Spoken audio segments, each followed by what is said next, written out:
دیور آج کا جو ہمارا ٹاپک ہے وہ ہے پاکستان کی معاشی ترقی کی پیمائش کا طریقہ۔ چلتے ہیں ہمیں ٹاپک کی طرف سے پہلے آپ سے ریکویسٹ ہے کہ آپ میرے چینل کو سبسکرائب، لائک اور شیئر کر دیں۔ جیسا کہ بیان کیا گیا ہے کہ معاشی ترقی کی پیمائش دو طریقوں سے ہوتی ہے۔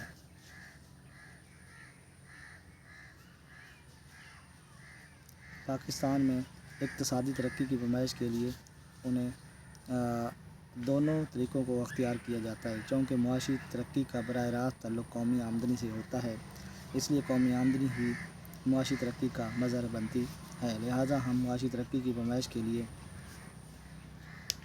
قومی آمدنی کی پیمائش کے طریقوں کا جائزہ لیتے ہیں۔ جہاں تک کسی ملک کی قومی آمدنی کی پیمائش کا تعلق ہے،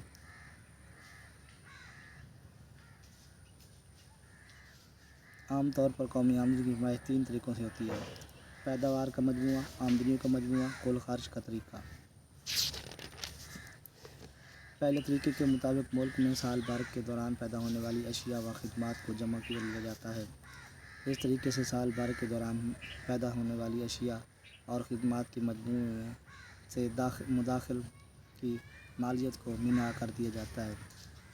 داخل سے مراد وہ اخراجات ہیں جو اشیاء کی تیاری کے سلسلے میں خام مال وغیرہ کی صورت میں برداشت کرنے پڑتے ہیں۔ دوسرے طریقے کے تحت اشیاء کی بازاری قیمتوں کے لحاظ سے حاصل ہونے والی خام ملکی پیداوار میں سے اگر بالواسطہ ٹیکس منا کر دیے جائیں اور آنے یعنی کہ سبسڈی جمع کر دی جائیں تو اس طرح عاملین پیدائش کی آمدنی کے مجموعے سے خام ملکی پیداوار حاصل ہو جائے گی۔ کل خرچ کے طریقہ سے سال بھر کے دوران حکومت اور عوام افراد کا صرف اور سرمایہ کاری پر کل خرچ معلوم کر لیا جاتا ہے اور اس طرح سے قومی آمدنی معلوم کی جاتی ہے۔ جہاں تک پاکستان کی قومی آمدنی کی پیمائش کا تعلق ہے، پاکستان میں چونکہ قومی آمدنی کی پیدائش کے لیے تینوں طریقے اختیار کیے جاتے ہیں اور اس طرح سے صحیح پیمائش حاصل کرنے کی کوشش کی جاتی ہے، جن کوششوں میں پیداوار کے طریقے سے صحیح آمدنی معلوم ہو جائے وہاں پر پیداوار کا طریقہ استعمال کیا جاتا ہے، اور جہاں آمدنی کے طریقے سے صحیح جواب حاصل ہو وہاں آمدنی کا طریقہ استعمال کیا جاتا ہے۔ مثلاً بازاری قیمتوں یا پیداوار کے مجموعے کا طریقہ پاکستان میں زراعت، صنعت اور کانکنی اور تعمیرات کے شعبوں میں استعمال کیا جاتا ہے۔ آمدنیوں کا طریقہ سرکاری نظم و نسق، بنکاری، دفاع اور دفاعی خدمات، مکانات کی ملکیت اور بیمہ کاری کے شعبوں کے لیے استعمال کیا جاتا ہے۔ اخراجات کا طریقہ پانی، بجلی، گیس وغیرہ کے مصارف کے لیے استعمال ہوتا ہے، کیونکہ ان محکموں کے مصارف کا اندازہ آسانی سے ہو جاتا ہے۔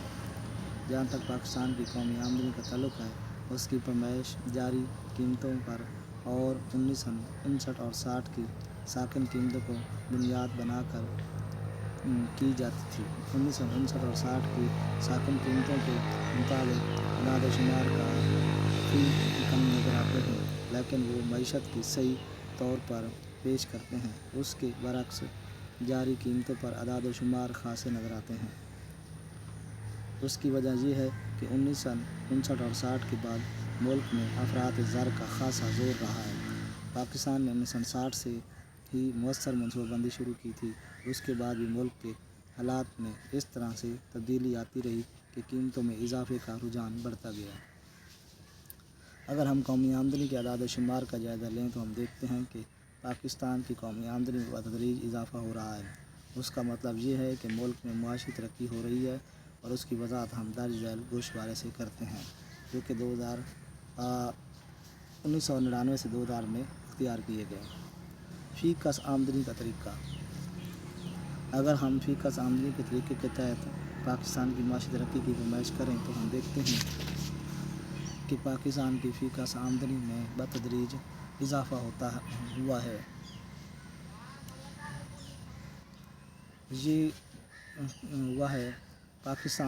اس کا مطلب یہ ہے کہ پاکستان معاشی اعتبار سے ترقی کر رہا ہے۔ فی کس آمدنی ہم جاری اور ساکن قیمتوں کے معیار 1999 سے 2000 کے مطابق معلوم کرتے ہیں، جیسا کہ اس گوشوارے میں وضاحت سے بتایا گیا ہے۔ اس میں 1986 سے 1987 اور آگے قومی پیداوار ملین روپے میں اور آبادی ملین افراد میں اور فی کس آمدنی